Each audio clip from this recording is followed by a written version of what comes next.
Today on Monkey Life, a designer jacket for Bruce the Capuchin.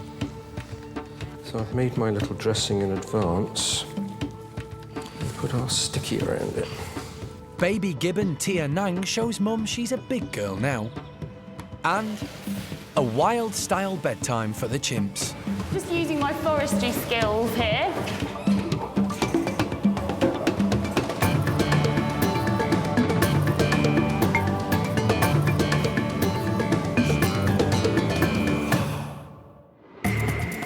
This is Monkey World in Dorset.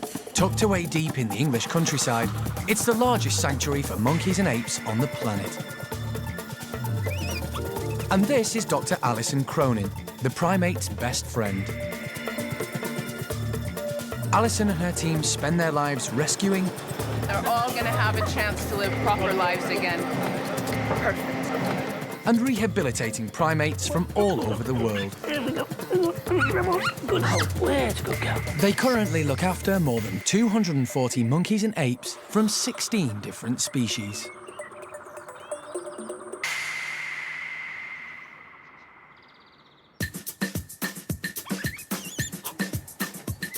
The park has 88 Capuchin monkeys split into 4 different groups.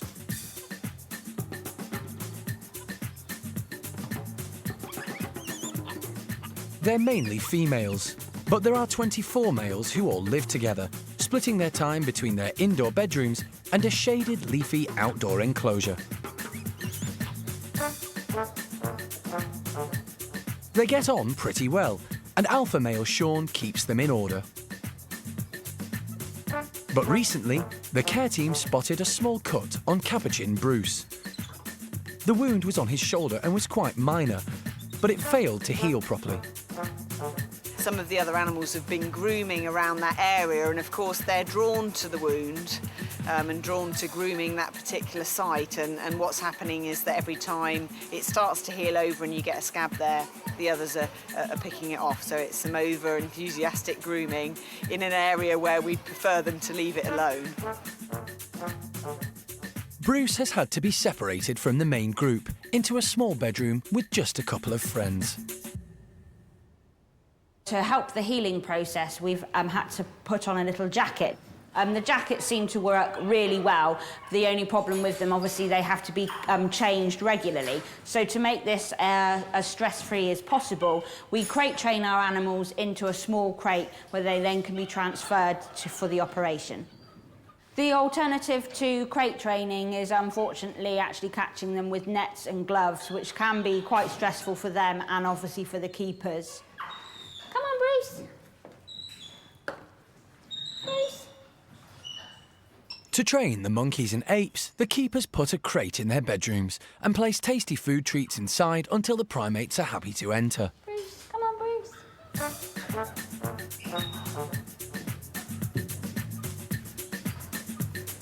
Good boy, Bruce. Bruce is being crate trained several times a day, so his jacket can be changed every 3rd day. He's definitely a little bit more nervous because there's a few more people in here than normal, but it's quite nice to see that he's so conditioned to the crate being a positive, he'll still come in even though the stress levels are a little bit higher. Later, Mike the vet tries his hand at tailoring. Might just make that a bit bigger under his arm. And Bruce gets a new made-to-measure jacket.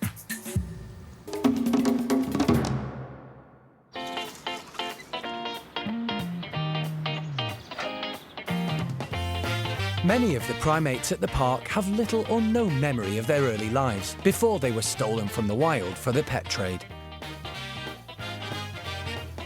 In order to make their lives as natural as possible, the primate care team try to replicate and promote behavior they would experience in their natural habitats. Today, they're going to great lengths to surprise Hananya's group and encourage them to go back to basics at bedtime. In the wild, chimpanzees construct nests to sleep in, interweaving branches and leaves in a circular fashion. They generally build them in the tree canopy and either make a new one every night or reuse a previous nest. The chimps at Monkey World have warm bedrooms to sleep in and are supplied with wood wool and blankets. But tonight, Hananya's group will have the option of trying something new. So this is Hananya's play area, and tonight they're going to have something special for their nesting material. We're going to give them a whole playroom full of browse. Now obviously these guys initially would have been in the wild for a small amount of time before they've been sold through the pet trade. So some of them would have learnt skills when they were with their mum, because this is a learnt behaviour. So it'd be interesting to see which of the guys sort of take to it straight away and start building nests.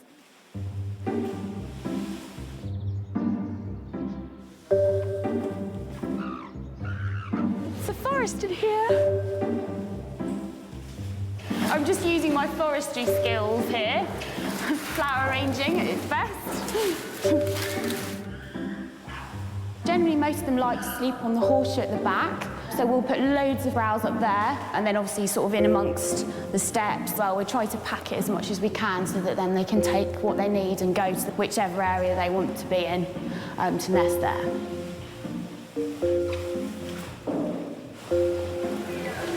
We've just added some maize. We're just going to put this in amongst all the other browse as well. It looks a bit like a chimp harvest festival, I think. We've got cob nuts, we've got sweet corn. Yeah, I think they'll enjoy it. I think they're going to go mad when they come in, but yeah, it'll be good fun. Later, will any of the chimps branch out and try nest building?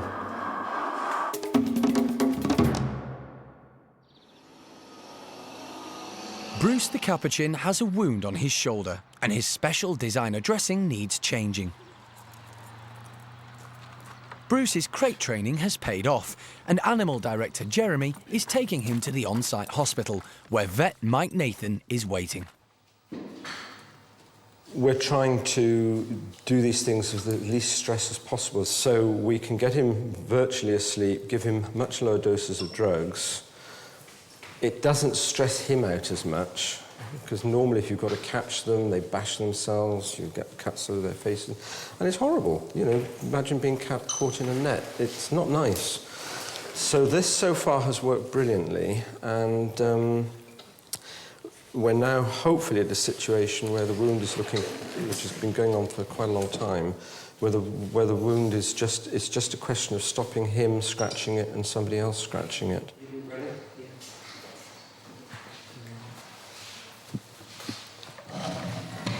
Bruce has been sedated in the crate, and Mike removes the old dressing to check the wound. That looks quite nice. I'm just giving him oxygen here. I've got that on, Jeremy, if you want to use it. That's actually really nice and dry. So it's just an oxygen there? Yeah. Mike cleans the wound and uses a special spray to keep it dry. Quite nice. All right, now he can move on to fashioning Bruce's new jacket. So I've made my little dressing in advance. Might just make that a bit bigger under his arm.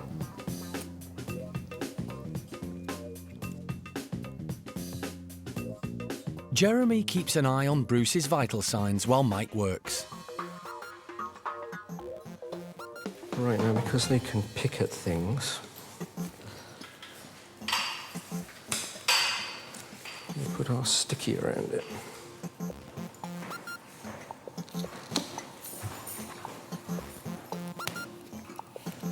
Okay, head down.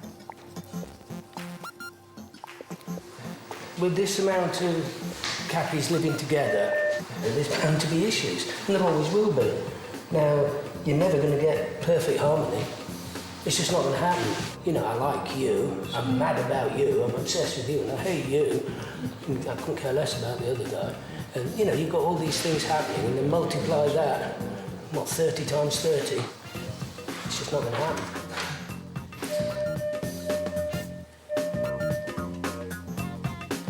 He's waking up. There we go. Okay. Okay. I've got him. Okay, wait a little. See how quick that can... Okay? Right. Mike and Jeremy get Bruce back into his crate just in time. Hello, Lodge. Bruce is on his way back.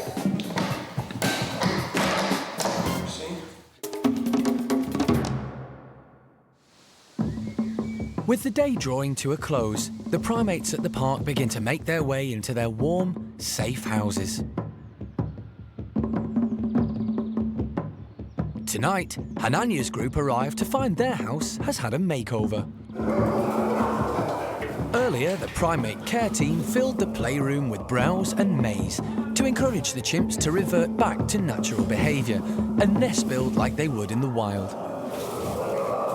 It's already arousing a lot of interest. Evelyn and Peggy don't hold back. And Trudy's truly got her hands full.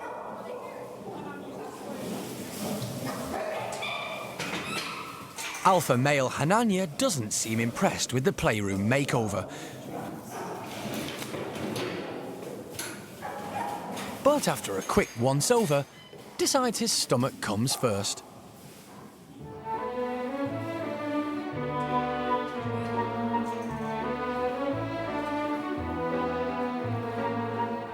It seems all the chimps intend to have a good supper before they even think about bedding down for the night. Hananya's group are particularly partial to corn on the cob, and Tico is an expert at stripping it down.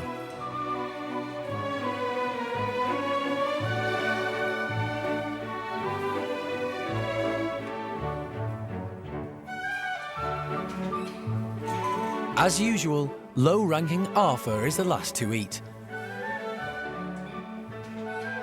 But there's plenty for everyone.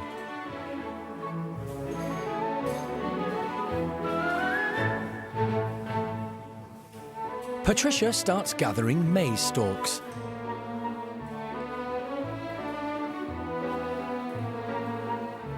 But she's not nest building, just making sure she's got her fair share. She's a chimp who loves her food. With most of the corn eaten, the chimps start on the foliage. Chimps often eat green leaves which provide good roughage for their diet.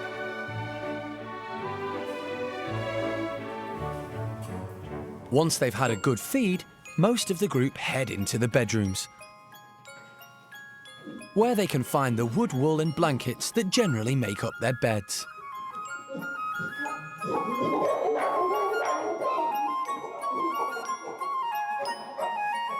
Cookie loves her blankets and can spend ages adjusting them until they're just right.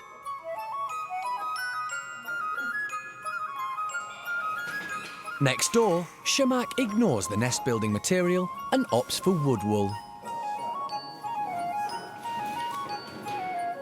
But Simon, always a clever and thinking chimp, demonstrates some natural behaviour by mixing in some of the branches and leaves with the wood wool he usually uses for his nest.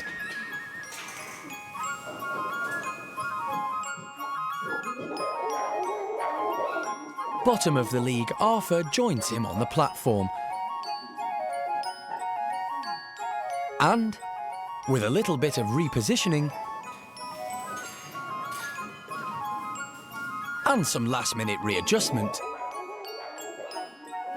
the chimps settle in for the night.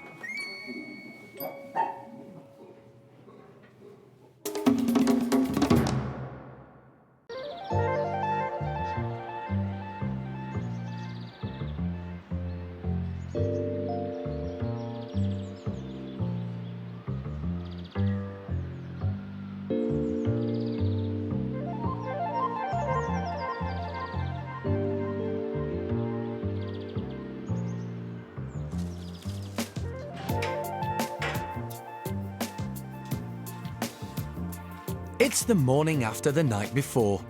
Hananya's group are having breakfast in their outdoor enclosure, while Keeper Kate has arrived to check for signs of nest building in the playroom. It went quite well with the browse last night. You can see there's quite a lot remaining still, so they did, as there was quite a lot in there, they did spend quite a lot of time eating. Just for that, purely alone, for the fact that they had such an array of different browse to choose from, that was really nice to see. We didn't actually see any nest building just with the browse, but there is one nest on the top platform that has a bit of maize in with it, but that's kind of what we expected anyway. I think this is Simon's nest. It looks like Simon's added a piece of our hosing into his nest, and he's actually in a perfect circle. It's come up from just the other side of the platform there, and he's pulled it round in a circle, and it's gone right round to the other side of the nest. Most of Hananya's group were taken from the wild when very young, so didn't learn natural nest building from their mothers. But chimps are clever and adapt to their surroundings, and this lot like their creature comforts. In the meantime, Kate and her colleagues have the task of clearing up the debris. This perfect forest has turned into this.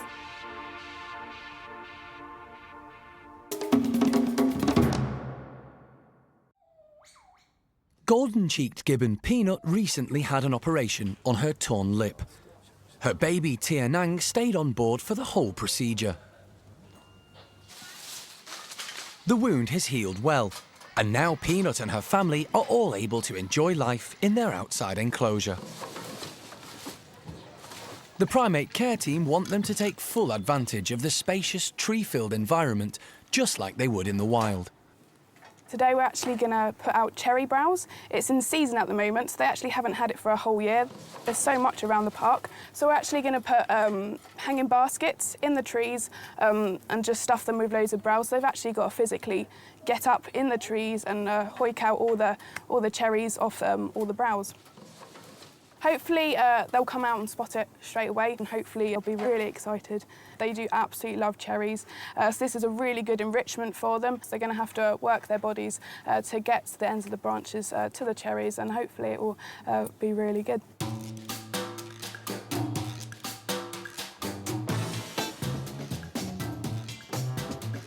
We've got Peanut, who's the female. We've got Pongyo, who's the male. Now we've got their two kids. We've got Tien, who's just coming up to 3 years old. And we've also got their new baby, who's 4 months old. She's called Tianang, and growing really, really fast. She's actually just started eating fruit, so this hopefully will be really good for her.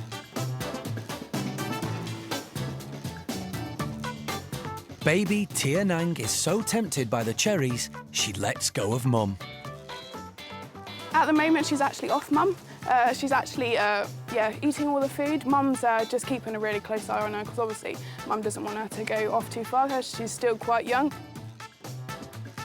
But little Tianang has her own ideas.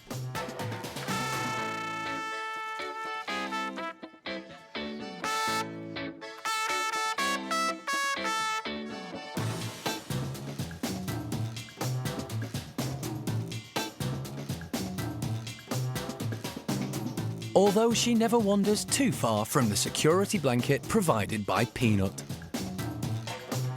What I like about this family is they're just so strongly built. Their connection with each other is very, very strong. They're brilliant parents, Peanut and Pongyo. So hopefully in the future they'll keep on breeding because obviously golden-cheeked gibbons are critically endangered in the wild.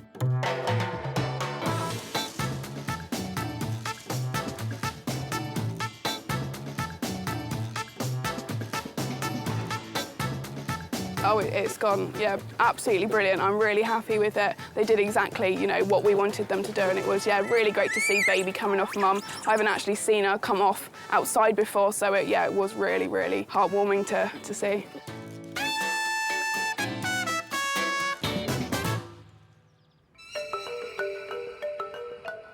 Monkey World has a sister sanctuary based 6,000 miles away in Vietnam. Dao Tien Rescue Centre stands on an island in Vietnam's largest and most diverse conservation zone, Cat Tien National Park. Alison regularly visits Dao Tien, but its day-to-day running is overseen by Dr. Marina Kenyon, who previously worked with Alison at Monkey World back in Dorset.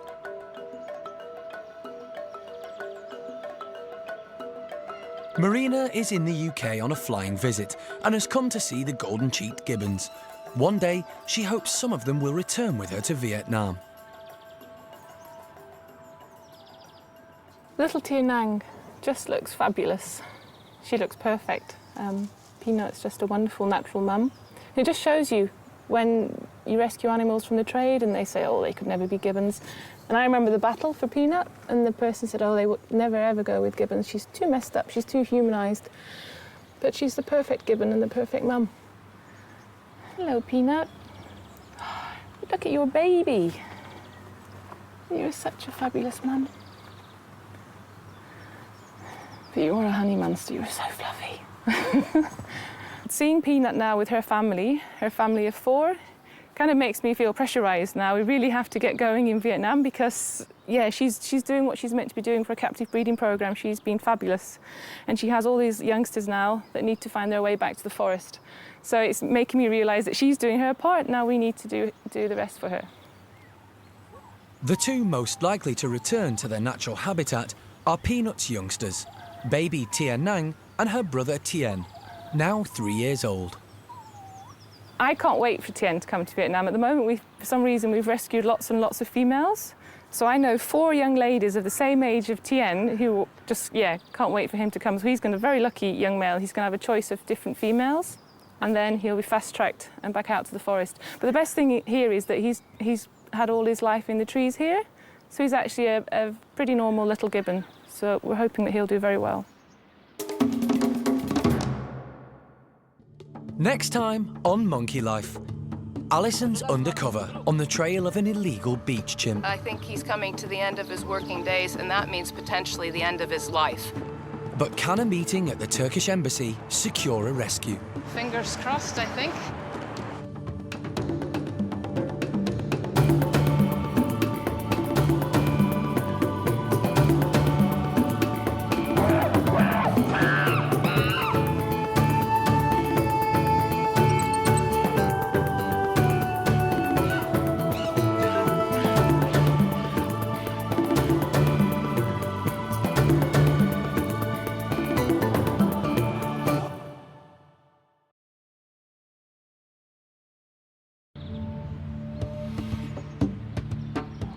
Today on Monkey Life, Alison's undercover on the trail of an illegal beach chimp. Çadi, Çadi. He's locked up, dressed up, and forced to work hours in the heat. I think he's coming to the end of his working days, and that means potentially the end of his life. But can a meeting at the Turkish Embassy secure a rescue? Fingers crossed, I think.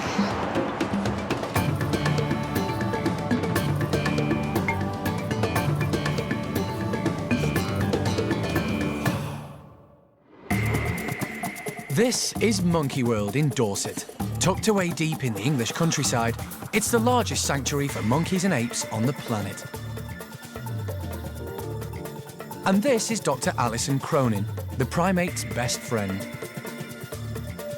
Alison and her team spend their lives rescuing Really pleased with this punch. and rehabilitating primates from all over the world. So Monkey wants to say hi. Hello. Hello. They currently look after more than 240 monkeys and apes from 16 different species.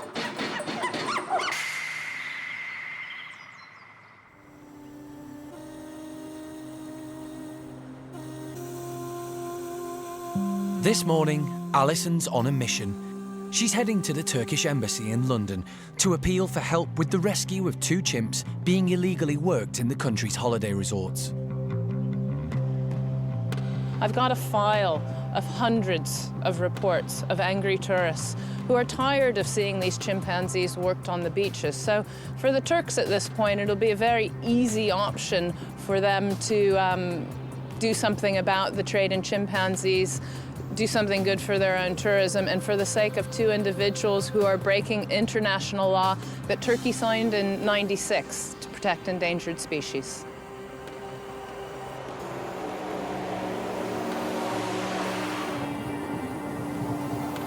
For Alison, the visit to the embassy is the culmination of months of hard work.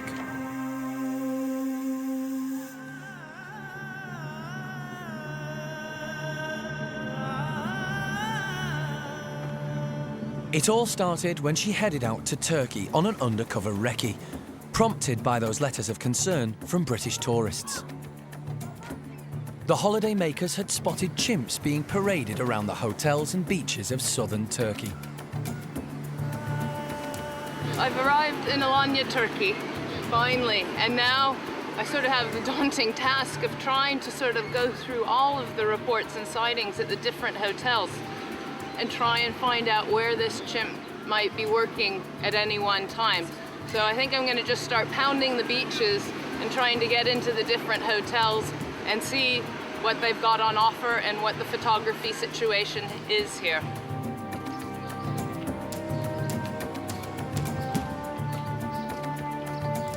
Using a hidden undercover camera and an innocent-looking small tourist video camera, Alison and a colleague began their search and quickly struck gold, a poster for one of the chimps.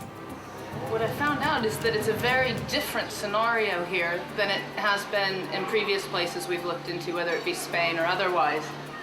There isn't a guy just running up and down the coast in public areas trying to get people to take photographs. What happens here is that these are all-inclusive resorts where there are photography stands at the resorts, and the photography stands actually hire in the chimpanzee for 1 hour, 2 hours, once or twice a week. And what I happened to see yesterday when I was just wandering around was a sign put up for the chimpanzee to be coming this afternoon to my hotel.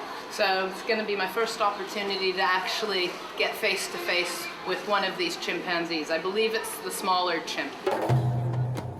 Maintaining her cover, Alison hovers on the edge of the group of English and other European tourists, queuing up to have their photograph taken with the chimp. Çadi, Çadi. Сюда смотри, друг. Да. Да.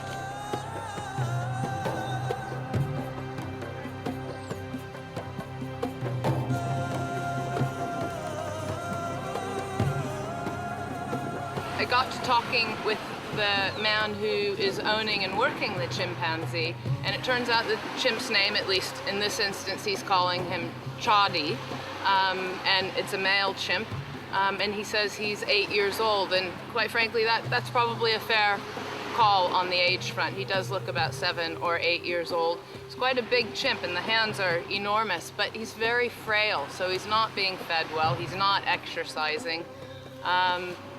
In particular, I'm really concerned about Çadi's mouth.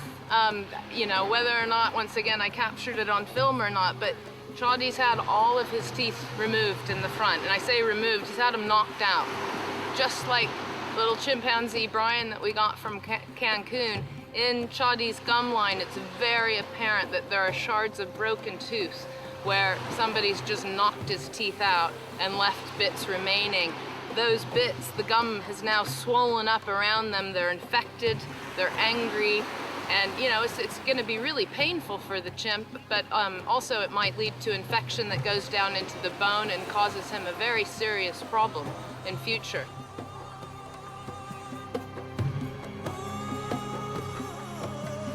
Everything's looking pretty grim for the future of this chimpanzee unless we can get the Turkish authorities to do something.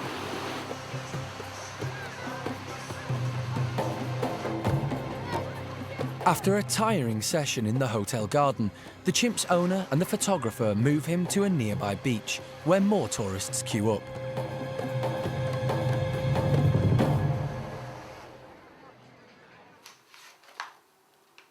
Determined to get more information, Alison checks through her files, and next morning is on the trail again.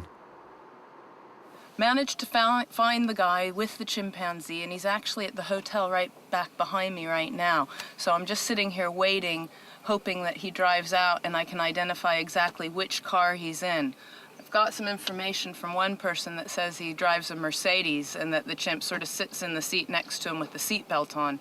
So basically now I just want to find out what car he's in, and then I can maybe find out where the chimp lives, because I think it lives in a town very close to where I'm staying.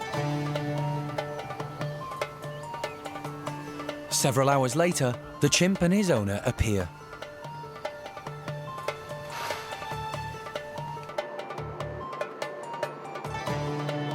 and Alison tracks his car through the traffic to a house on a busy road in a nearby town. Really, I wanted to confirm that Çadi, the chimpanzee, was actually living inside of the shed that I suspected. We had seen the photographer take Çadi and put him inside of the shed, but we weren't really sure whether or not the chimp, lived in there 24/7, except for when it was working. Tried to have a poke around the shed in the middle of the night the other night, but you really couldn't see anything, and even banging on the walls and the door, that nobody responded from inside, so didn't really confirm anything. Next morning, from across the street, Alison watches the owner collect Çadi from the rundown shed, strap him into the car, and once again, head off to work. Unaware how dangerous and uncontrollable full-grown chimps can be, tourists are happy to pose close up with their very young children. They pay €5 for each picture. And Çadi's nervous owner is totally aware of the risk to the punters. Lady, you want to try? He never loosens his grip on the chimp's arm.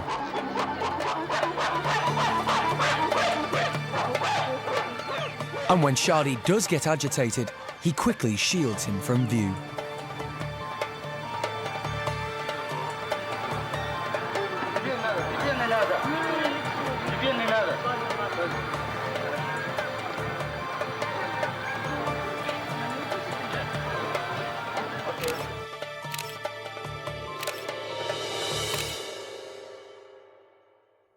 What an existence. It's nothing that we haven't seen before, but that poor chimp, has had its family killed in Africa, had its teeth knocked out, gets shoved in hot clothing to get dragged around these beaches for tourists to take photographs with, and at the end of the day, gets dumped in a shed with no windows, no air, no anything, just to sit in the dark and wait until the next day that it can be dragged out into the hot sun.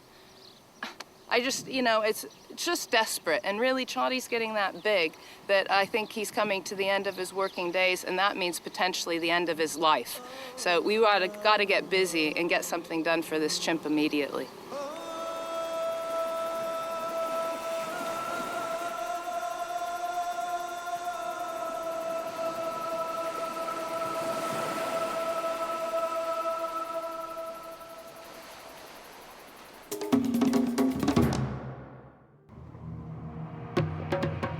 Alison's on her way to London for a meeting at the Turkish Embassy. She's hoping to persuade officials there to help Monkey World rescue a chimp she's seen being worked as a photographer's prop in a southern holiday resort. The sanctuary has had help from the Turkish authorities before and already rescued 3 chimps: Cookie, Zeynep, and Turkish Charlie. Animal director Jeremy has helped rehabilitate all 3, and even he was surprised by Cookie's background. She'd had the life of Riley, been really spoilt rotten, rather than working hard for a living on minimal food and sort of care. Cookie arrived at Monkey World in 2004. She was being kept as a pet by a couple in Istanbul. Alison and her late husband, Jim Cronin, who started the park, went there to find her. I think I'd still classify her as a spoiled brat now, to be honest with you, because that sort of stuff is pretty well ingrained. I mean, she's okay, she's a nice enough girl, but she's a bit of a madam. Alison and Jim heard about Zeynep at the same time as they were told about Cookie. She was being kept on a boat in Bodrum Harbour. She came to our attention because the English girlfriend of the guy who owned her was not happy with, the animal living on the boat and then thereafter under the stairs. She'd obviously outgrown her manageability, as these chimps do, and she was actually housed in a very inappropriate, more or less like a cupboard under the stairs. But the first chimp to arrive from Turkey was Charlie. Turkish Charlie is a very different background. He was born to a performing family of chimps in America. And sold to a Turkish TV company, and he had his regular spot on children's TV, acting the fool. It was only when he became too big and unhandleable that, you know, then obviously an alternative has to be found for his, you know, for his future. So and that's when we came in then. It is very typical for, you know, an adolescent chimp, which is what he was then, to be, you know, a bit of a Jack the Lad with other males, but Charlie's always been subordinate to anybody in authority in a nice way, and so he wasn't a problem. And everybody loves Charlie, human, chimp alike, and Turkish Charlie's a good guy. We like him.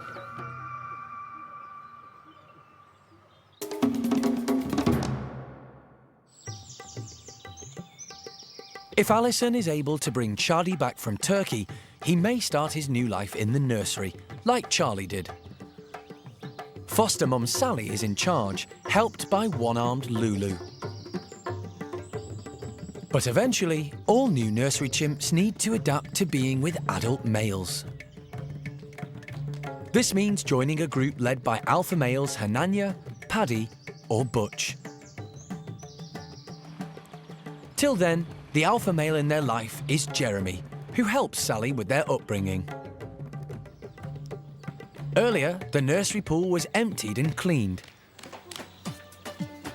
Now, Jeremy is filling it back up. Young Rodders has never seen the pool empty before, let alone refilling with a fountain of water.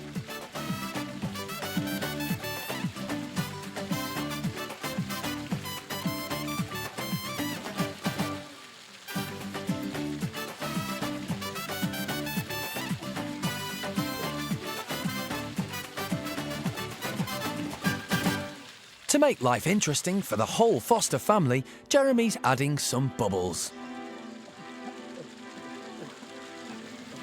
Don't worry, this is eco-friendly bubble bath. First time I've had clean feet in a long time, I expect. Jeremy has a very special relationship with young and newly rescued chimps and supports Sally in her efforts to teach them and keep them in line. Letting her try the bubble bath first demonstrates he recognises her authority. Chimps don't bathe in water like we do, but Sally likes the feel of the liquid on her hands and feet.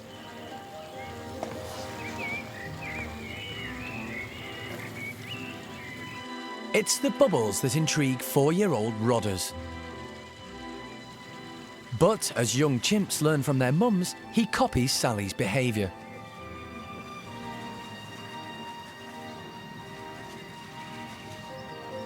Lulu hasn't worked out that the bubbles are for washing, not eating. And as youngsters can pick up bad habits too, Ash joins in.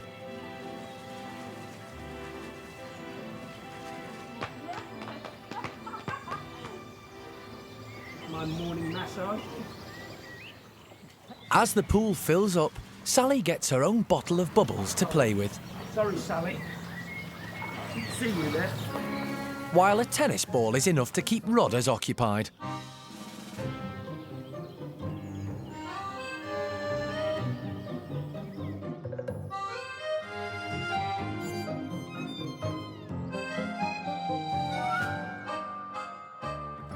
And provides a bit of a challenge.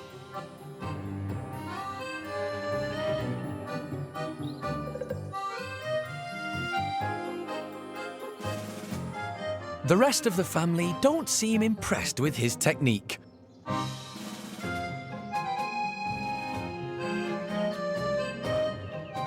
After a little careful consideration, he works out the answer.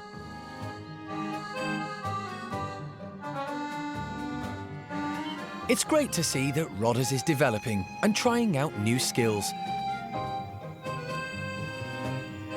even if they're not always successful.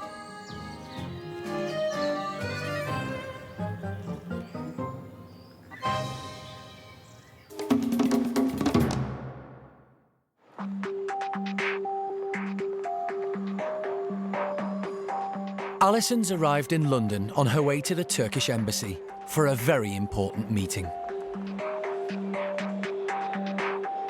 She's seeking official backing for the rescue of a chimp being illegally worked as a photographer's prop in the country's holiday resorts. She's already carried out her own undercover investigation. Çadi, Çadi.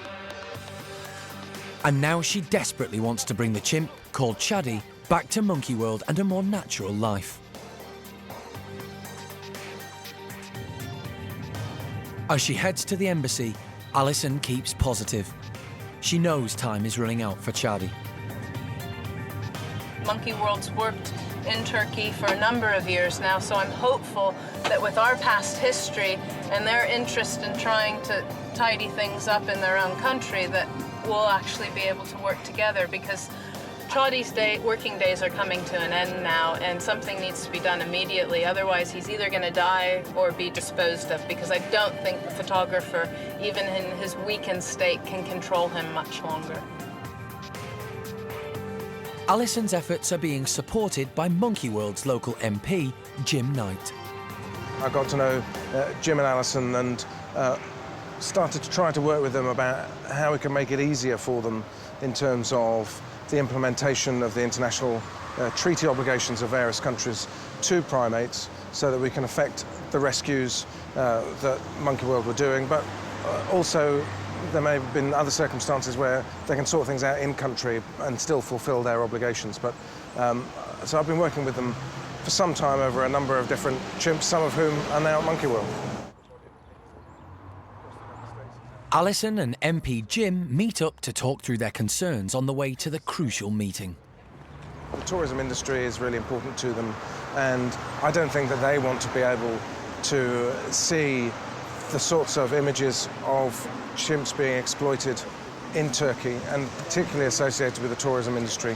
I don't think they really want that to continue, so we just got to be able to talk them through what they can do within the regulations so we can resolve the situation.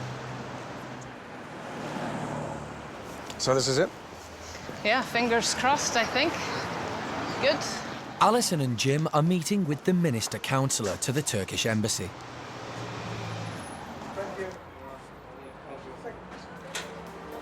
Although Monkey World has worked successfully with Turkish officials on cases in the past, there's no guarantee they'll get the go-ahead this time.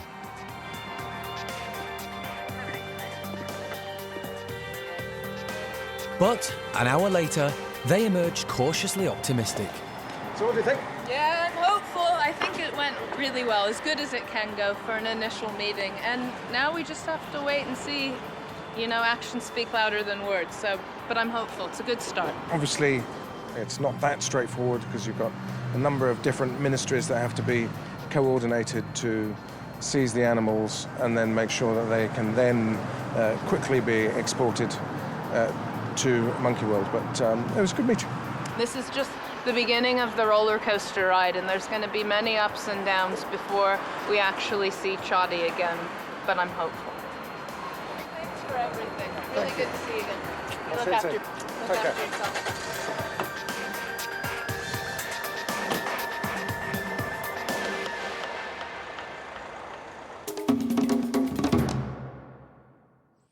Next time on Monkey Life. Xuzy, the world's oldest woolly monkey, has a down day. It's all a bit much for poor Xuzy. And orangutan Hsiao-Quai has a very special day.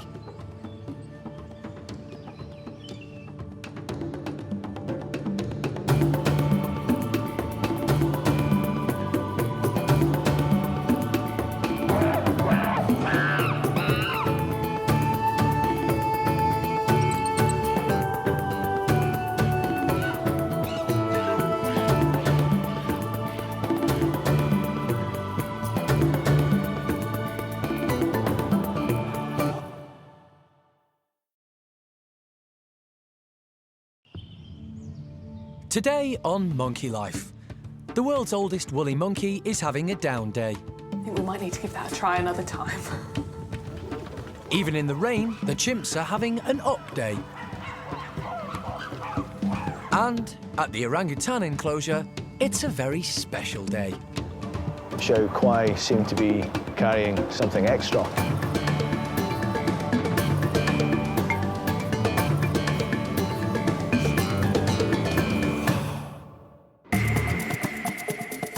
This is Monkey World in Dorset. Tucked away deep in the English countryside, it's the largest sanctuary for monkeys and apes on the planet. And this is Dr. Alison Cronin, the primate's best friend. Alison and her team spend their lives rescuing... She is quite mobile. ...and rehabilitating primates from all over the world. Hello, sweetheart. They currently look after more than 240 monkeys and apes from 16 different species.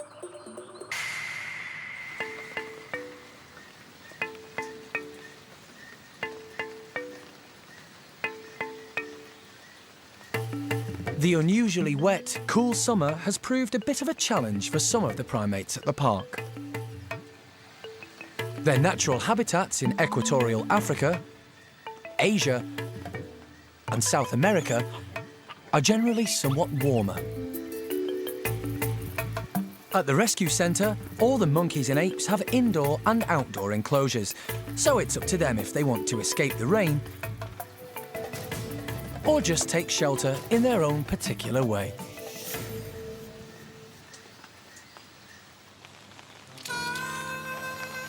While some of the primates are happy to brave the showers, over at the Woolly Monkey House, elderly Woolly Xuzy is showing signs of feeling distinctly under the weather. Sus, come on. She's one of only 2 wild-caught Colombian woollies in the world known to be in captivity, and at 36, believed to be the oldest woolly ever. Recently, the primate care team have been growing concerned about her health. Today, Keeper Holly is hoping to inject a little extra protein into her diet. This is the grub, or sort of infant stage, of a Pachnoda beetle. These grubs are incredibly high in fat and protein, and they're quite a nice little compact snack. So we've been trying to breed them up to use them as sort of supplemental feeds for animals that might be a little bit underweight or not feeling too well, as a way of just making sure that they're getting enough fat and protein in their diet. Xuzy's one of our very, very elderly woolly monkeys. She's in human years, sort of more than 100 years old, and she can do with all the help she can get, really. So we're hoping that she might enjoy these. She's never tried them before, so it's a bit of a gamble, but we're going to try her, see if she likes them, and if she doesn't, I'm sure we'll have some other primates that will enjoy them. Check it out.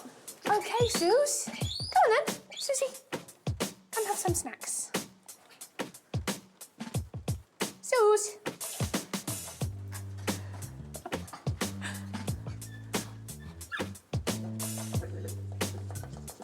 Okay, honey. It's all a bit much for poor Xuzy. Sus, come on. Xuzy's definitely having an off day. She's had quite a few recently, and they seem to be following a pattern. Over at the hospital, vet Mike Nathan thinks this may be something to do with her hormones. Over the last year, she's been having these episodes where she is in acute pain. I wonder if this is tied into her reproductive cycle. Unlike humans, there are no known cases of monkeys and apes experiencing the menopause. Xuzy could be suffering when she's in season. Now, what I thought was that this is a bit like endometriosis in humans. It's a condition where cells from the lining of the uterus can migrate out of the uterus. Sometimes, when it's relatively mild, you can just treat it with pain relief. But in Xuzy's case, Mike thinks shutting down her hormones with a contraceptive implant would be better. This would prevent her coming into season and hopefully stop the pain. Sus, come on. As for today, it seems nothing can lift Xuzy's spirits. What about if we put it up high? We can even come closer to you if you want. And until the minor procedure can be carried out, all Holly can do is try and encourage her to stay fit and well. That's what you think of that, is it? Oh well, I think we might need to give that a try another time.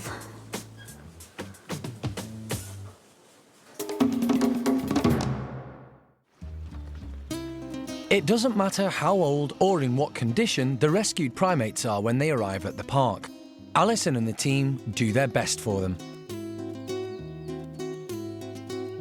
They are extremely pleased with the recent rehabilitation of the 88 Capuchins who were rescued from a Chilean laboratory.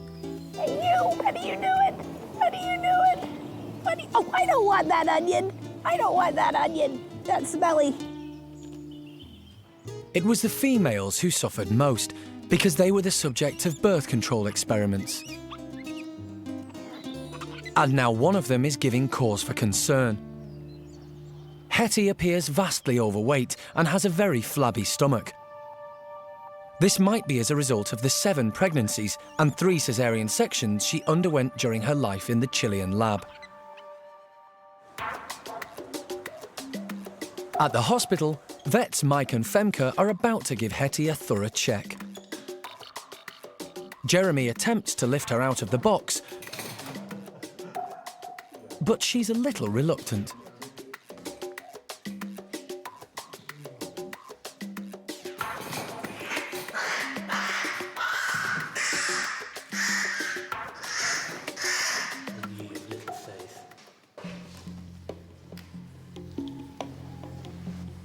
Is she going? In the past, Heti's had a hernia, which may have reoccurred. There's no hernia. No? Is there? There's no hernia there. It's just massively fat. Yeah. Probably very weak muscles. Yeah, I think that's all. Right, okay, she's just a fatty. Well, that's what it feels like. Yeah, you don't feel any hole at all. I don't do you? feel any hole whatsoever. I mean, she's just got very thin abdominal musculature, and if you're going to do, you know, what you're going to do, a tuck like that, it's not. There's no need, I don't think. It'd be interesting to see what her bloods are like. Yeah. Well, this is all fat. This is fat. Look, that's fat there. It's fat all around. I think basically we've got an animal here who has a big fat belly with very, very thin muscle. I mean, she's, you know, and that's her problem. I can't feel a hernia. That means a hole through the muscle. The confusing thing with her compared to all the other girls is she's got breast development. With the hernia ruled out, Heti's breast enlargement could mean a hormone imbalance, so more tests are needed.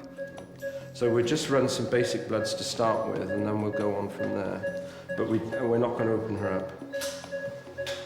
They'll need to wait for the results before considering surgery, but in the meantime, the primate care staff will carefully monitor Heti's feeding habits.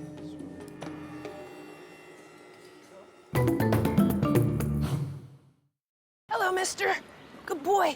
Where's Trudels? Alison and the team are always anxious when any of the park's primates are unwell. But they've been concerned for months about chimp Trudy and her unexplained health problems.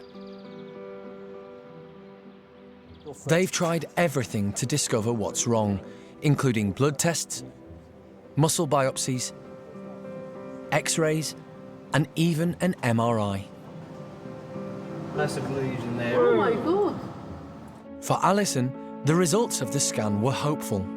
Basically, we've ruled out tumors, which is a great relief because there would have been probably nothing we could do about that. It's not a pocket of infection.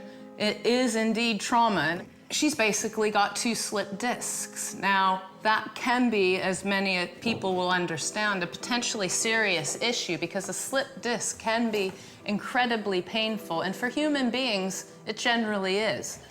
But, you know, she still is moving gently. That's her own body's way of saying, you've got a bit of an injury in your back, take it easy. So it would seem like Trudy's probably taken a fall, damaged her discs at cervical 2 and 3, and she's got 2 slipped discs, slightly slipped discs at this point. We now have to hope that they don't slip any further and that there isn't any other trauma in that area or anywhere else on her spine that we're not aware of. But since the scan, things have not progressed as the team hoped, and more investigation is needed. She has lost a lot of weight and condition, and despite all our attempts really to build that condition back up, we're not doing too well. We've been giving her lots of extra food items, but really she's not gaining the weight and the condition. So obviously we're concerned that there is a different problem going on there. Our main priorities are to weigh her and also to take some blood so that we can do some different tests and try and get to the bottom of her loss of condition. Trudy's been given a light anaesthetic so vet Mike Nathan can take more blood samples, and the team can take a closer look at the young chimp and examine her limbs thoroughly.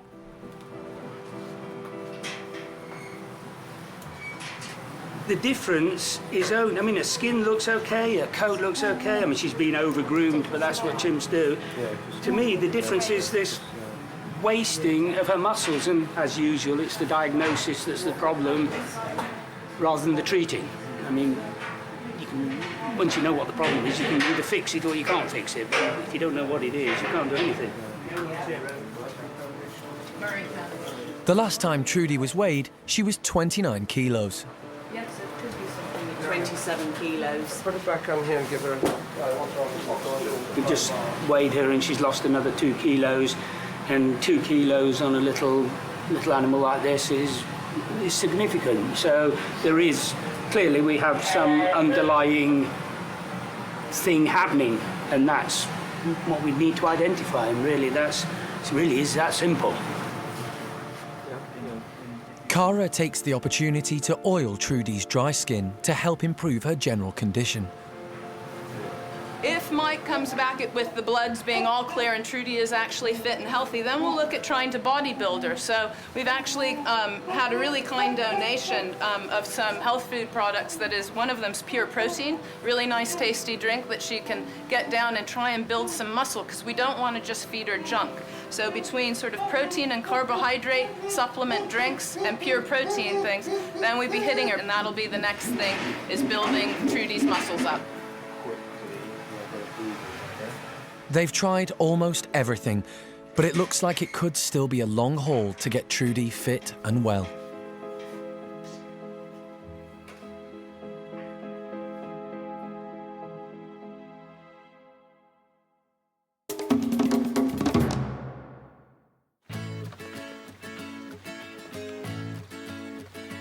The primate care team are all anxious about Trudy's health, and the weather seems to be matching their mood.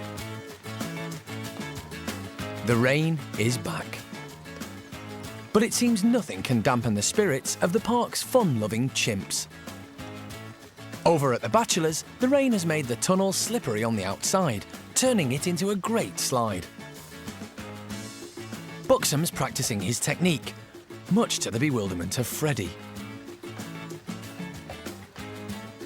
The arrival of the food scatter gets Turkish Charlie bouncing for joy.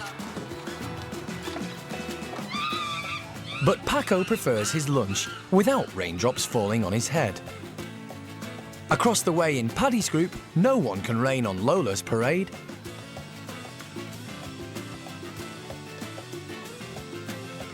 Or Buster's. Chatter's got her own way of doing things. Just like humans, chimps' hair contains natural oils which repel water from the skin. But a chimp's skin is much tougher and thicker than ours. So Eddie doesn't mind a soaking. She's happy to hoover up the raindrops even in a downpour.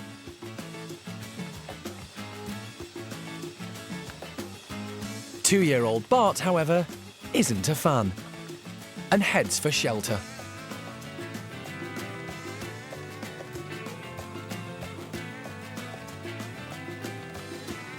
Mum Xuzy provides the answer.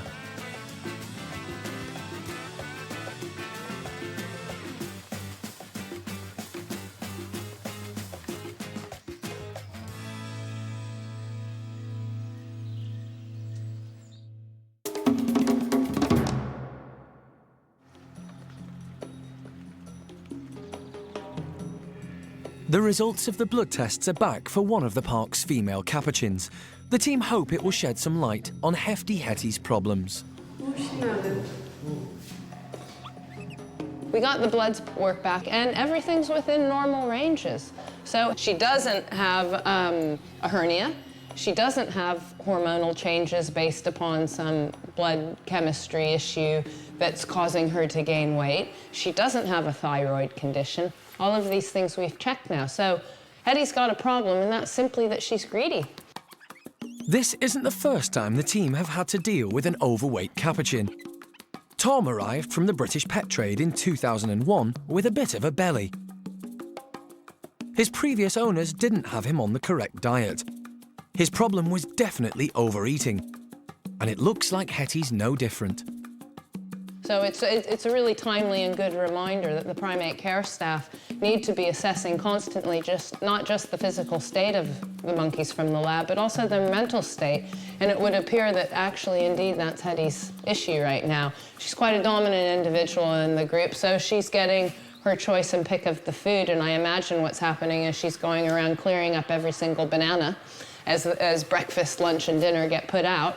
And she looks the way she does simply because she's overeating. The primate care team will have to help Heti watch her weight. Heti is going to learn to love her lettuce, as Jim always said, and she'll get separated off during some of the meal times so that she doesn't have access to the really good foods. And, you know, we'll definitely keep her busy and active eating things that are basically low calorie. Get rid of a lot of that carbohydrate and see if we can slim her down a bit.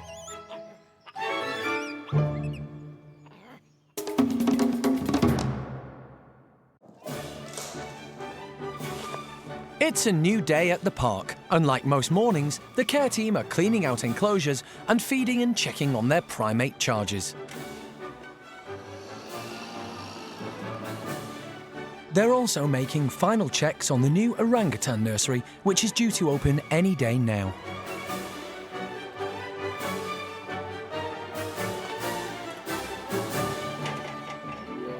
But while Arme and the youngsters are waiting for their new home, on the other side of the enclosure, something's arrived early. It's put Jeremy in a spin and pedaling across the park towards the orangutan pavilion.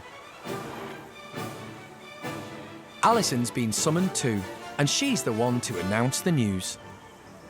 Okay, you might want to head back up this way to Gordon's enclosure. Gordon is now a dab.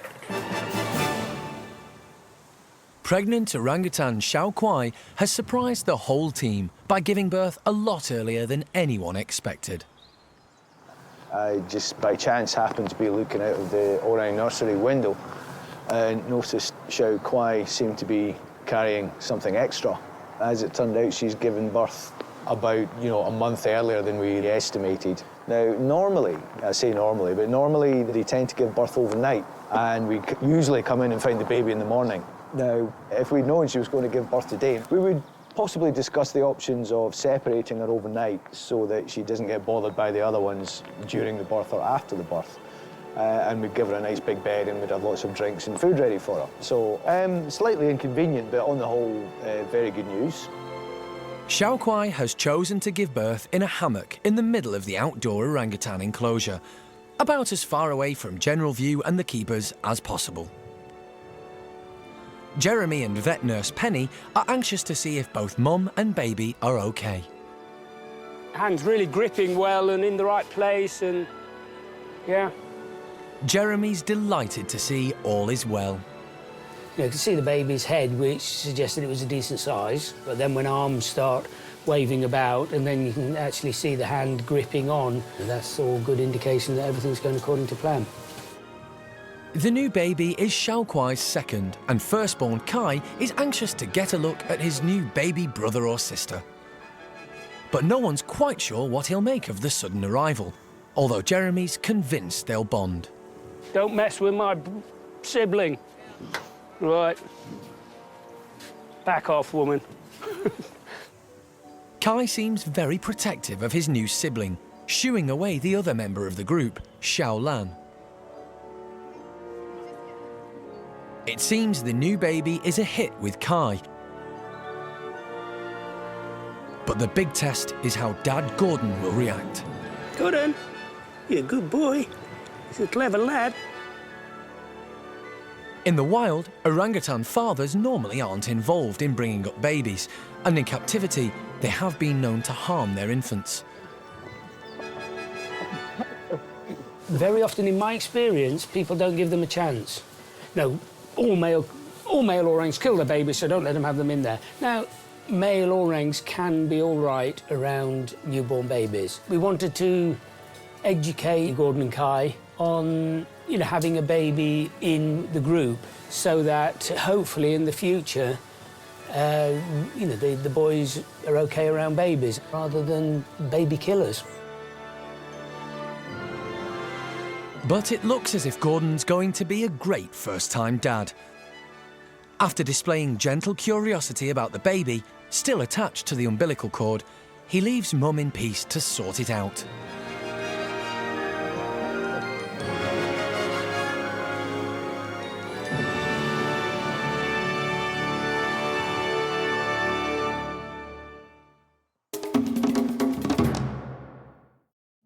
Next time on Monkey Life. Anxious moments as Hsiao-Quai refuses to take the baby indoors. And we'd rather like it to be inside at this point, but you still don't even know if it's alive. And the orangutan nursery opens at last.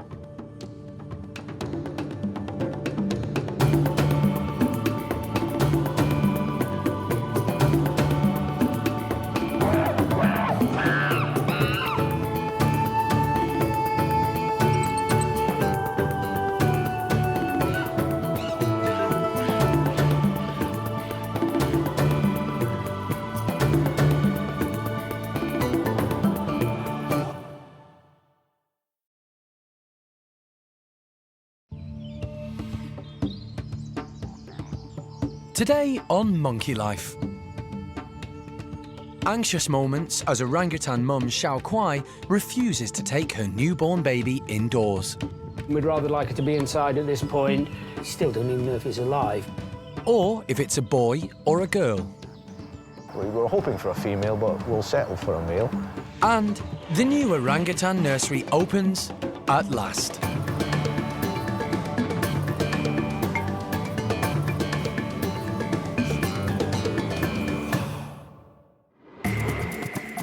This is Monkey World in Dorset.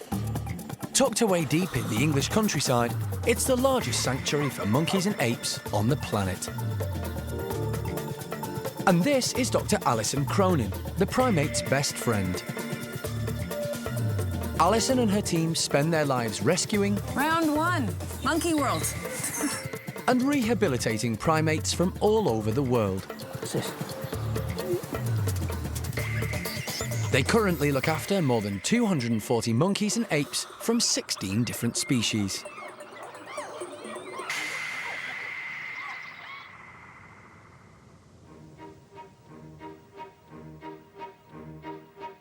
The park are quietly celebrating the arrival of a new baby orangutan. Hands really gripping well and in the right place and... yeah. Mum Hsiao-Quai has just given birth in the outdoor enclosure. Of course, she's chosen the furthest point that you can access her in the middle of the enclosure, which is fair enough. So far, so good. I mean, there's a long way to go yet. In the wild, orangutan mothers would have a solitary birth, but Hsiao-Quai was surrounded by her group, including partner Gordon and her 4-year-old son, Kai. The team are delighted to see they all appear to have accepted the new baby. Gordon, you're a good boy. He's a clever lad. It's good news that Dad Gordon seems unfazed. Male orangs have been known to harm infants, and Gordon, who was born at the park, was rejected by his own mother. Nice big belch, that's what we want. And was hand-reared by Mike. Oh, good boy. So what a clever lad. You can see he's a big lad now. He's all grown up, and with these huge, huge, strong hands, you know, he could harm a baby very easily, but he's been really lovely and gentle and hasn't pulled at anything too much because the cord's still hanging from the baby. That always worries me that it's going to get caught somewhere untoward. But everybody's really good. You're excellent, and Kai's been excellent. Aren't you? You're a good man. Although everyone is delighted the family has expanded, it's beginning to cloud over, and the team are anxious to persuade them indoors and out of the cold. Like I said, if eventually you can get everybody in and warm, that's the main thing. The rest of the group do the sensible thing and head inside. But Mum Hsiao-Quai stays put.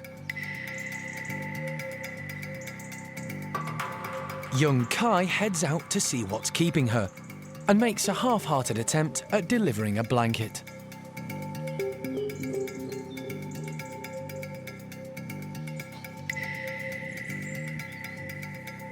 Hsiao-Quai heads over and wraps herself and the baby up. She's no intention of going anywhere.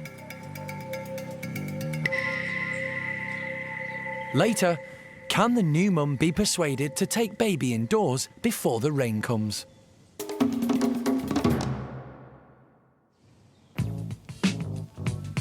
The new arrival is the youngest primate at the park, but woolly monkey Xuzy is at the other end of the scale.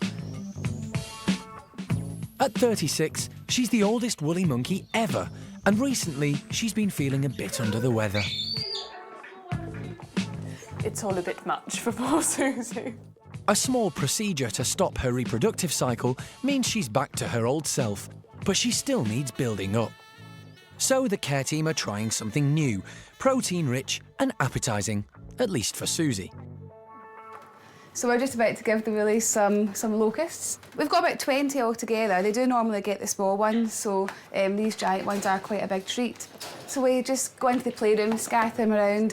We've got lots of sawdust on the floor as well, so yeah, we'll space them out so everyone's got a fair shot at getting one each. And then again, it's pretty much survival of the fittest when they get in there. Whoever gets them, gets them.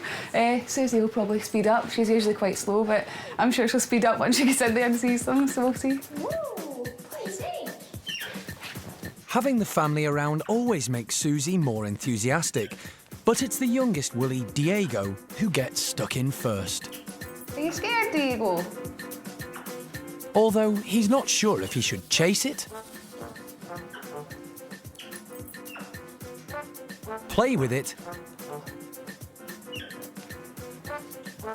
or eat it.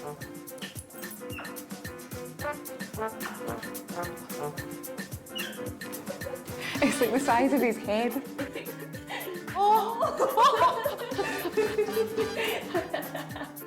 Half-brother Julio's got the general idea, but not the technique. Look, you guys playing with them. Go on, Sis, show them what you do. So it's veteran Xuzy who proves that with age comes experience, and this is how you do it.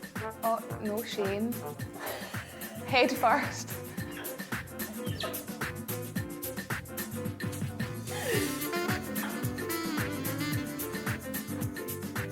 Diego watching Xuzy. She's very happy to give lessons to little Diego, but she's not prepared to share. Diego gives it another go, but doesn't have Xuzy's grasp of the problem.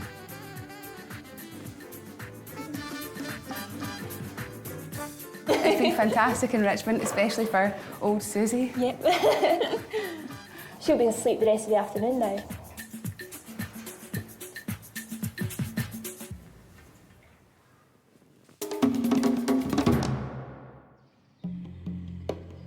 The team are growing anxious about new mum Hsiao-Quai and her baby. The female orangutan has given birth earlier than expected in the middle of the outdoor enclosure. Attempts by her young son Kai to persuade her indoors failed. And despite the worsening weather, and with the baby still attached, she's wrapped herself up in a blanket and is refusing to budge. The primate care staff are desperate to get a good look at the newborn and check it's healthy. But they're having to play a waiting game. Kai has another try at getting his mum and sibling to move.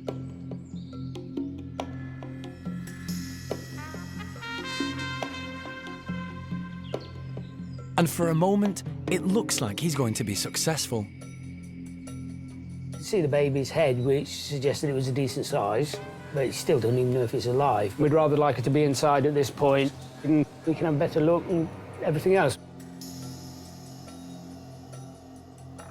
Yeah, while she was sitting under the blanket, Kai kept running over and just having a look, because obviously he's never seen a baby before, so he was really interested, he was quite excited, and I think he was just very confused. He's not the smartest boy we've got. It's now not just raining, but getting decidedly cold. And nothing Colin and Penny have to offer is tempting Hsiao-Quai in.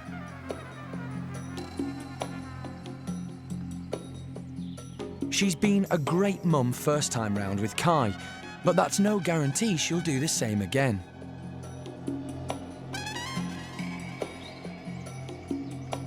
As the rain gets heavier, Hsiao-Quai swaps blankets, still concealing the infant. And as the staff move away to give her some space, she scoops it up and heads for the indoor bedrooms.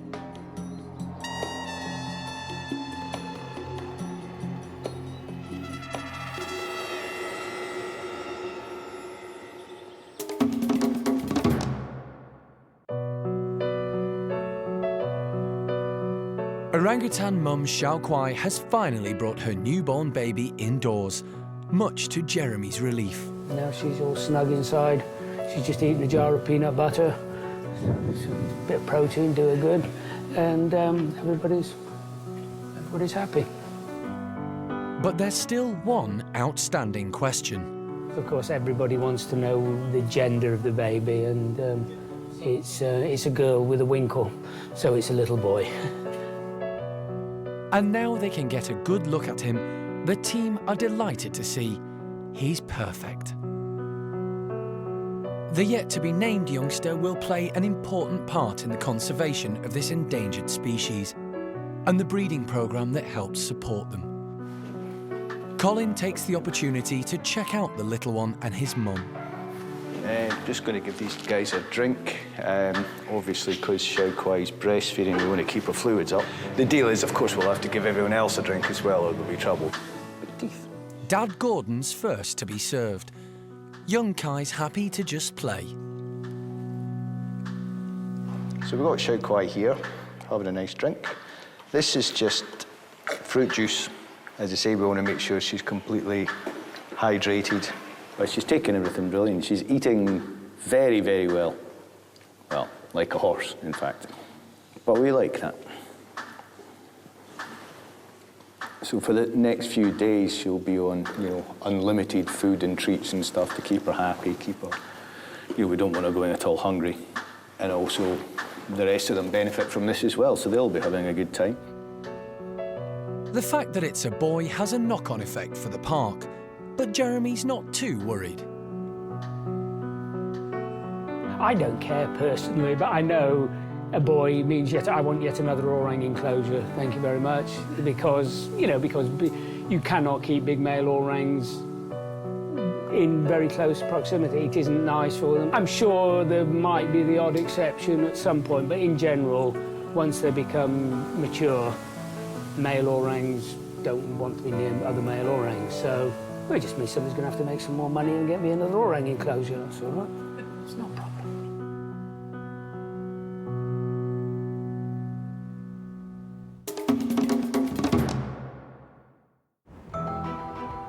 Jeremy may eventually need another outdoor orangutan enclosure, but the park's already built a new nursery for its orphan baby orangs, who are looked after by foster mum May.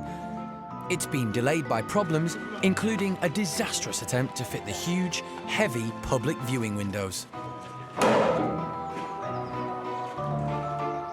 But today, May and her brood, Jolie, Linga, Dinda and Xiaoning, can move into their specially designed new home.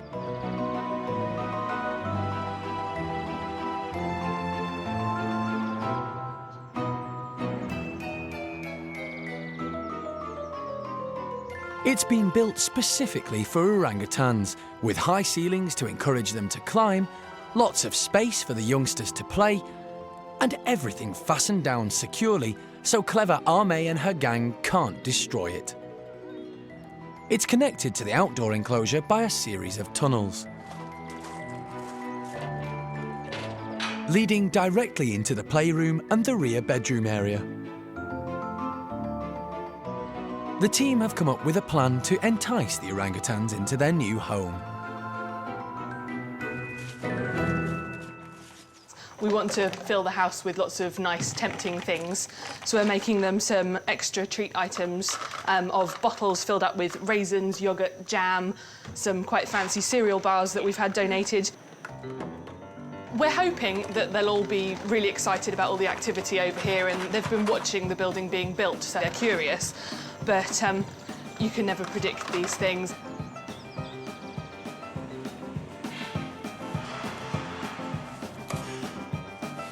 So this is the new Orang Nursery playroom, and we're just prepping it so that the guys can move in. So we're just spreading wood wool around that they can make their nests with at night, giving them blankets and things to play with. Then we're going to put in the enrichment that we made and make it sort of super fun and super tempting, and hopefully they'll be happy to move in.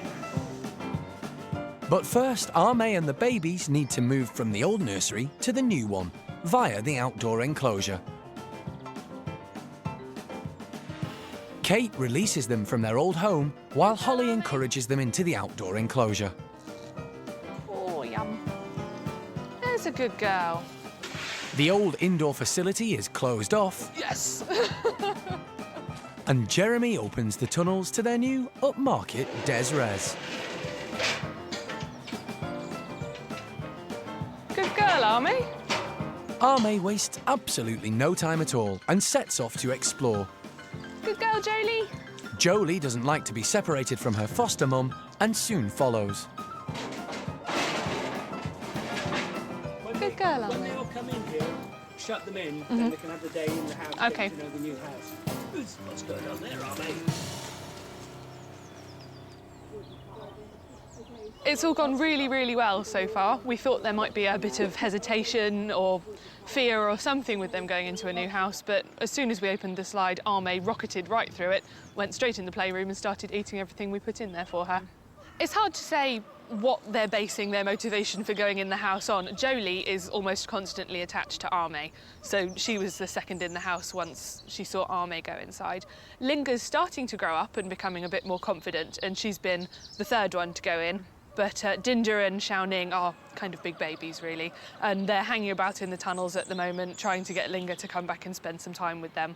And somehow they've managed to get their hands on some of the enrichment that we put inside, so there's slightly less motivation for them to go in now. But hopefully, in the next few minutes, they'll decide to go in, sit in the warm, and play with all the things we've put in for them. Later, the Orang babies road test the new playroom.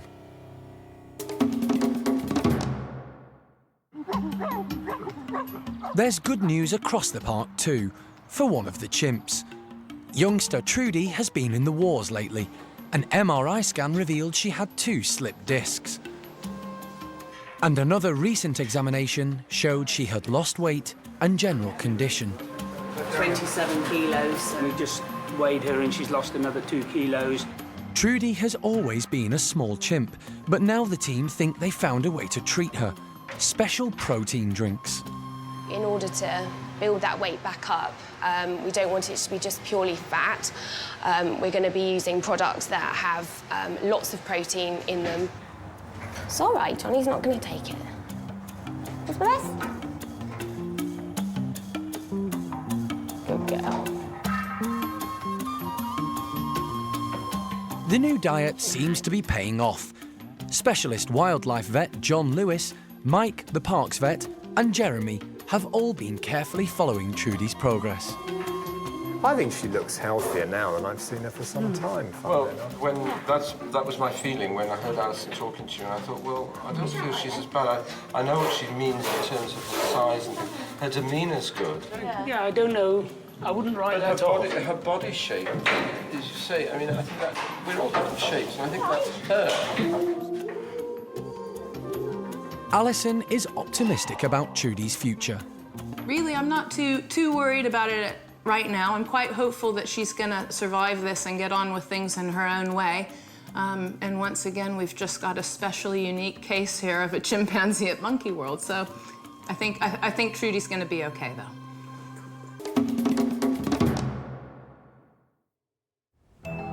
At the orangutan nursery, Arme and the babies are settling in and thoroughly test driving their new home. Jolie starts by giving the hammocks a good workout. Ame thinks she may have found a leak, but it's the new state-of-the-art drinking system. Linga is still a bit nervous. And after just a few steps, it's back to the outside tunnel. But in the time it takes clever Ame to get to grips with the water fountain, she's back in via another entrance for a closer inspection. Of the treats rather than the furnishings. Jolie has a go at the high-tech drinking system, but finds it a bit trickier than her foster mum. Linga decides this new pad is okay.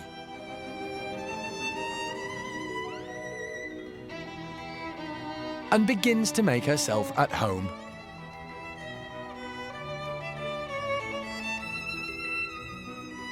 And Jolie finally manages a celebratory drink to christen the new nursery.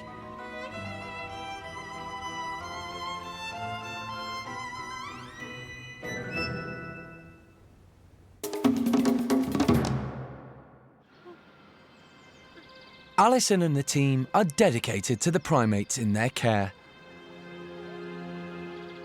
It's been another incredibly busy year, with new arrivals and the sad loss of others.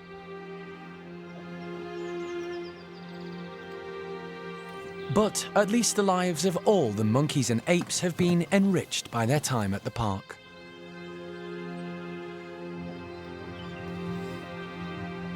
But the team are all too aware of the many more primates around the world experiencing unnecessary misery and suffering. They can't rescue them all, but they try to do what they can.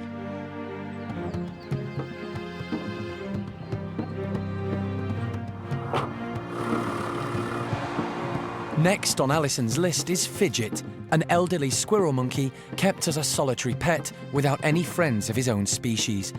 His owner has appealed for help. Fidget really must get professional attention because it's gotten that bad. The monkey's gotten really aggressive, he says, and has started self-mutilating. So Fidget's actually chewing on his tail now. Alison is hoping to rehome him at Monkey World with other squirrel monkeys.